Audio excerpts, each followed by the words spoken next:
Hey everyone, welcome back to my channel.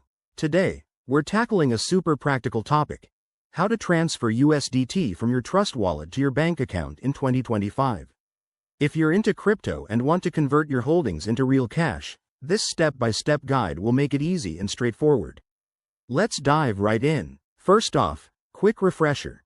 USDT is a stablecoin that's pegged to the US dollar, meaning its value stays pretty steady, which makes it ideal for transferring to fiat currency. Before you start, make sure you have the Trust Wallet app installed, some USDT in your wallet, and an account on a trusted crypto exchange like Binance or Coinbase. Don't forget to verify your identity on the exchange. It's a must for security and withdrawals. Now, let's walk through the steps. Step 1. Open your Trust Wallet app and navigate to your USDT wallet. You'll see your balance there. Double-check it to ensure you have enough to transfer. Step 2. Tap on the Send button.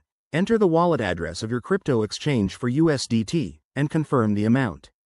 Always verify the address to avoid any costly mistakes. Crypto transactions are irreversible. Step 3. Once your USDT arrives in your exchange account, go to the trading section and sell your USDT for your local currency, like USD. This might involve placing a sell order, so keep an eye on the market rates. Step 4. After selling, head to the withdrawal section on the exchange. Select your bank account, enter the amount, and follow the prompts to complete the transfer. Processing times can vary, so it might take a day or two to hit your bank. A few important tips. Watch out for transaction fees. They can add up, so calculate them beforehand. Always use two-factor authentication for extra security, and stay updated on any 2025 regulations that might affect crypto transfers. It's all about playing it safe in the crypto world. There you have it. That's how you transfer USDT from Trust Wallet to your bank account.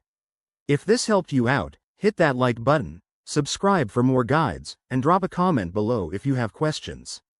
Thanks for watching, and see you in the next video.